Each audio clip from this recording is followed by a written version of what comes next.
Good morning, everyone, and welcome back from what was like a huge break from YouTube.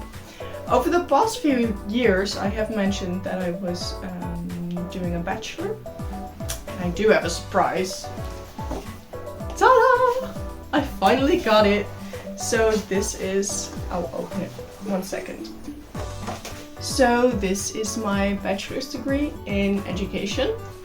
I'm officially a fashion teacher by now. And I know I have always said that as soon as I had my diploma that I was going to upload more on YouTube, but I need to say one thing just rolled into the other, and I have had the amazing opportunity to be a full-time fashion teacher next school year, I would say. So I'm going to take that opportunity with both hands, and we'll see where it goes from there. But for today, what are we going to do today? I have made a very easy slip skirt about 2 weeks ago. And I've had so many compliments on the skirt, but the funny fact is it's really easy to make. It's just 2 panels and it has a free pattern. So let's get into it. Let's get into the materials, the pattern, everything you'll need, and let's make a skirt. Let's first talk about this pattern. So this is the Indigo skirt by Mood Fabrics, and this is a free to download pattern. I will link it down below, and there's also a great description step by step on their website on how to make the skirt. It is one pattern piece that you need to cut twice, so the front and the back is the same, and we are going to cut them on the bias as shown in that picture. When you print out your pattern, print it at 100%, because if you don't, your pattern might be slightly too small. And when you print it at A4 size, you need to tape the pattern pieces together and cut your corresponding size. The size chart is also on their website, it's linked down below. So the first thing I'm going to do is lay out my fabric completely flat. Usually you cut with the fabric folded, but because these pattern pieces are bigger, you cut them one at a time. So lay it completely flat and put your pattern piece down. You can see there's 2 arrows on the pattern. This is the bias, so the 45-degree cut. And you put it down with the line corresponding to the grain line of the fabric, so that means the side of the fabric. I put some heavyweight books on top and cut out 2 of the pattern pieces. Usually I prefer pins, but this paper, regular A4 paper, is just way too thick to pin through.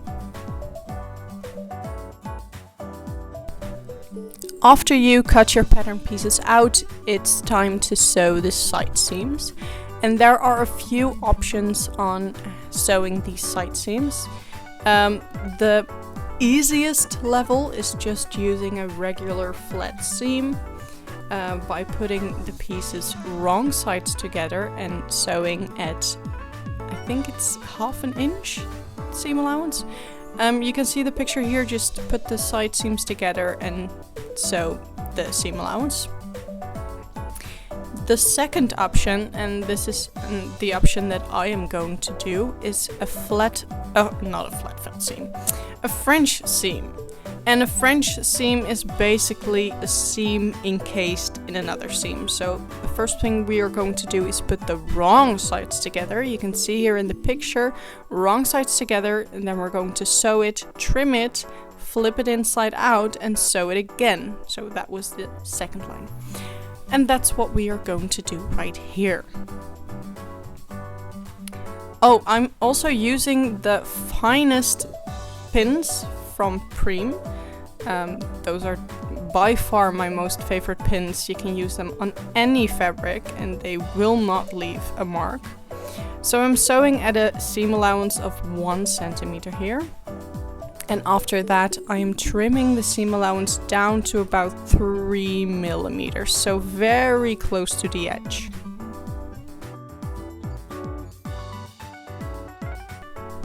After trimming down your side seams or your first seam, it is time to give everything a good press. And trust me, pressing here with French seams is going to make your life so much easier. If you suck at sewing French seams, it's probably because you didn't press good enough.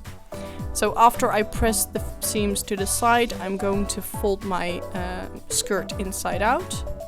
And I'm going to give it another press, and this really makes sure that that seam is crisp and exactly along the edge. When I've done that, I can just put it under the sewing machine, stitch it at another 5 millimeters, and everything should be perfectly encased.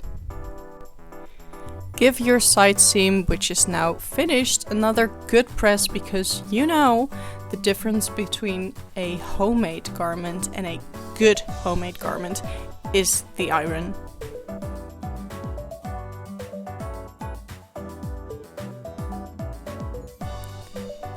Here is once more that French seam from the inside, perfectly encased, and also from the outside you should not see any frays here between your seams. So now let's finish the top of the skirt, and I'm really trying to show it here. I'll show a better clip in a second, but what we are going to do is we're going to fold the seam allowance in 1 centimeter, give it a good press,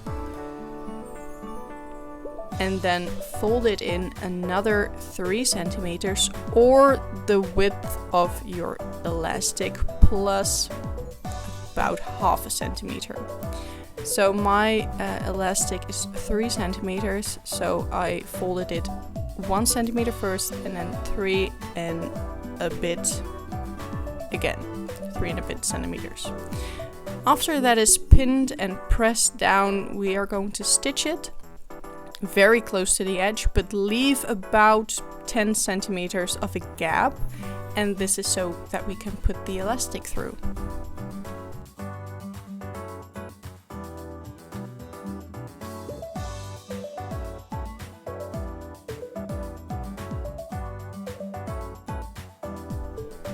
So here I am going to feed that elastic through the casing, and if you struggle with doing this, maybe your elastic is a little bit more supple, you can always use a safety pin to guide it through the casing.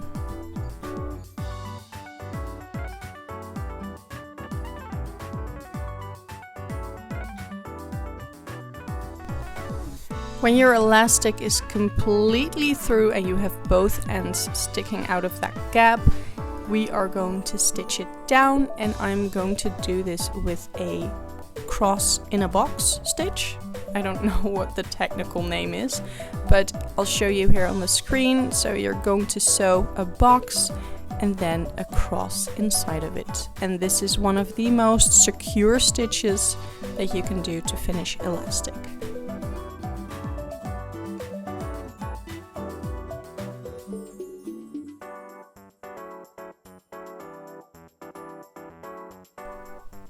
Now that our elastic is safely and secured inside that casing, it is time to close up that gap that we left open.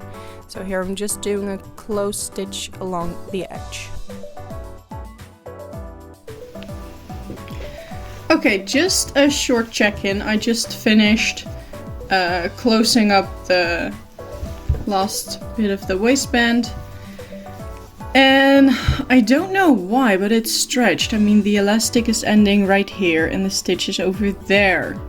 So it shouldn't be there. But now my elastic is pretty floppy inside this waistband. So I think I'm just going to run a stitch in the middle here to secure everything in place. But I just need to think about that. So before I do that, we'll finish the hem.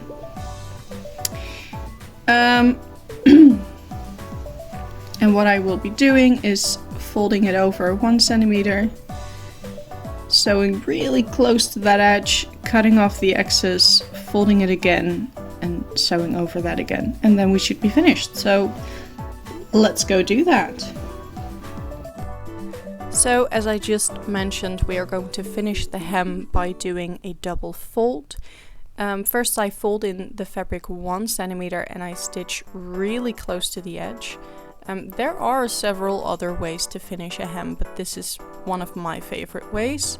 I trim the seam allowance that is left to about a millimeter next to the first stitch, so very close, and that is so I can get a really tiny rolled hem at the bottom. So this is about 3 or maybe 4 millimeters wide.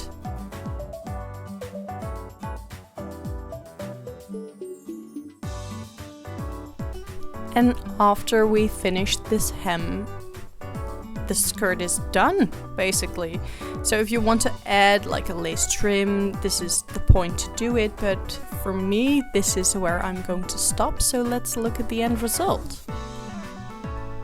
So this is the end result of the silk slip skirt. I'm really happy with how this turned out. It's going to be a staple piece for me all summer long. I hope you enjoyed watching this video. Please consider subscribing, and I will see you all in the next one.